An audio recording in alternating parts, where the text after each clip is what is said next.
माघी पौर्णिमेनिमित्ताने जुन्नर तालुक्यातील श्री क्षेत्र धामंकेल येथील शिवनेरी केसरी बैलगाडा घाटात बैलगाडा शर्यतींचे आयोजन करण्यात आले होते। 2 दिवसांमध्ये या घाटात तब्बल 400 गाडे धावले। यामध्ये वराडी, दातखिळे, पानसरे, कोंडे या 4 मित्रांच्या जुगलबंदीने सर्वांचे लक्ष वेधले। अथर्व इलेक्ट्रॉनिक्सचे मालक संजू शेठ वराडी यांच्या नेतृत्वाखाली या मित्रांनी आपला गाडा या घाटामध्ये उतरवला होता।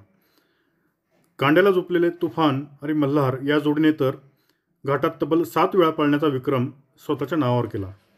अंतिम शर्यतीत जुपणी उशिरा सुटल्याने या 4 मित्रांच्या जुगलबंदीला प्रथम क्रमांकापासून मुकावे लागल्याने संपूर्ण घाट व गाडा शौकीन हळहळ व्यक्त करत होते।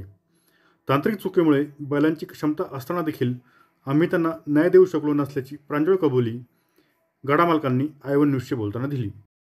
संजू, नमस्कार। नमस्कार साहेब। काल श्री क्षेत्र धामंकेल या ठिकाणी बैलगाडा शर्यत झाली। मी देखील त्या ठिकाणी उपस्थित होतो, परंतु त्या ठिकाणी एक प्रसंग घडला। खरं तर आपली जी पहिली बारी झाली आपल्या गाड्याची ती 11:40 झाली, परंतु ज्यावेळेस फायनलमध्ये आपला गाडा धावला त्यावेळेस तो 11:52 झाला। परंतु सर्व घाटामध्ये अशी चर्चा आहे ती बारी आतून झाली असती, म्हणजे की 11:10, 11:20 अशी देखील झाली असती, परंतु आपली जुपणी वेळेवर सुटली नाही। त्याच्यामुळे खरं तर या साळीचा आपल्याला फटका बसला आहे। आणि दुसरी एक गोष्ट आहे की आपलं कांडा आपण काल 7 वेळा घाटामध्ये पळवलेलं आहे। नेमकी काय विषय तो सगळा? नमस्कार मोरे साहेब। श्री क्षेत्र धामंकेल या ठिकाणी मार्तंड खंडोबा देवस्थान यात्रेच्या निमित्ताने आपण त्या ठिकाणी बैलगाडा नेल्याच्या नंतर आपली बारी पहिल्या दिवशी होती। पहिल्या दिवशी आपली बारी पहिल्याच झाली आणि फायनल पण झाली। त्यानंतर दुसऱ्या दिवशी आमचे मित्र नातेवाईक कोंडे मामा यांनी आग्रह केला की बुवा आपली बारी झोपायची, तुमचं कांड आणा। तर आपण त्या ठिकाणी कांड घेऊन गेलो। कांड घेऊन गेल्याच्या नंतर आपलं कांड सकाळी 2 वेळा घाटात धावलं होतं, पहिल्या दिवशी 2 वेळा धावलं होतं। परंतु मामांच्या आग्रहास्तव आम्ही त्या ठिकाणी बारी झोपण्यासाठी गेल्याच्या नंतर मामांचा बैल एकदम फायर होता। जुकाटावर उजव्या खांदी जो बैल होता तो मामांचा होता आणि डाव्या खांदी बैल होता तो त्यांच्या पाहुण्याचा होता। तर पहिल्या फेरीत आपली बारी 11:40 झाली, परंतु दुसऱ्या फेरीच्या वेळेस काय झालं, थोडासा गोंधळ झाला। गोंधळ झाल्याच्या नंतर जे बैल सुटायला पाहिजे होता तो बैल आमच्याकडून व्यवस्थित सुटला नाही। ती 100% आमची चूक झाली। तो जर बैल व्यवस्थित सुटला असता तर तुम्हाला 100% सांगतो साहेब, ती बारी आपली पहिल्याची फायनलच झाली असती। आणि आमचं जे कांड आहे त्याच्याविषयी तुम्ही बोलले, ते कांड आहे ना, अक्षरशः आम्ही आमचा मोठ्यापणा सांगत नाही, पण संपूर्ण पुणे जिल्ह्यात आमच्या कांड्याची चर्चा झाली की ते कांड हिंद केसरी।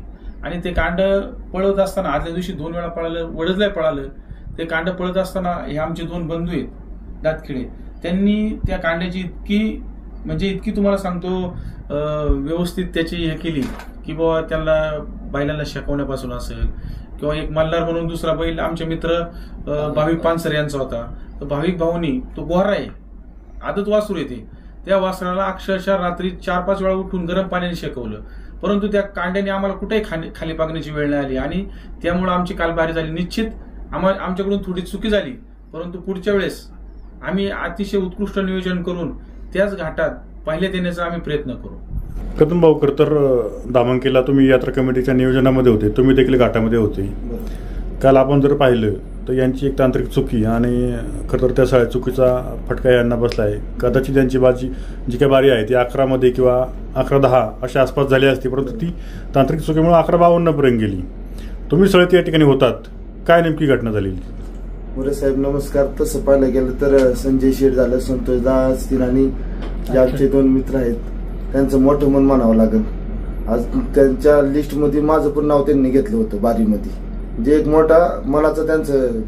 आणि हे नियोजन करत असताना जो आमच्याकडून थोडासा जो लेट होत गेला, म्हणजे फायनल जशी लेट होत गेली तसं सगळ्याच गाडीवाल्यांनी आमच्या भोवती गोंधळ केला, माझा नंबर असं झालं सगळ्यांचं। आणि गाडी पुढे आली, प्रत्येकाला घाई झाली सोडण्याची। त्या घाई गडबडीमध्ये त्या झुपणीमध्ये जे नियोजन व्हायला पाहिजे होतं ते आमच्याकडून झालं नाही। आणि आम्ही संजय दादा म्हटल्याप्रमाणे तसं संतोष दादांच्या बैलाला न्याय नाही देऊ शकलो, परंतु आमच्या कुलस्वामी खंडेरायाच्या प्रांगणामध्ये ह्या वर्षी नाही झाली, पण पुढच्या वर्षी मात्र आम्ही घाटाचा राजापासून ते फायनलच्या 1 नंबरपर्यंत 100% असू हे मात्र नक्की।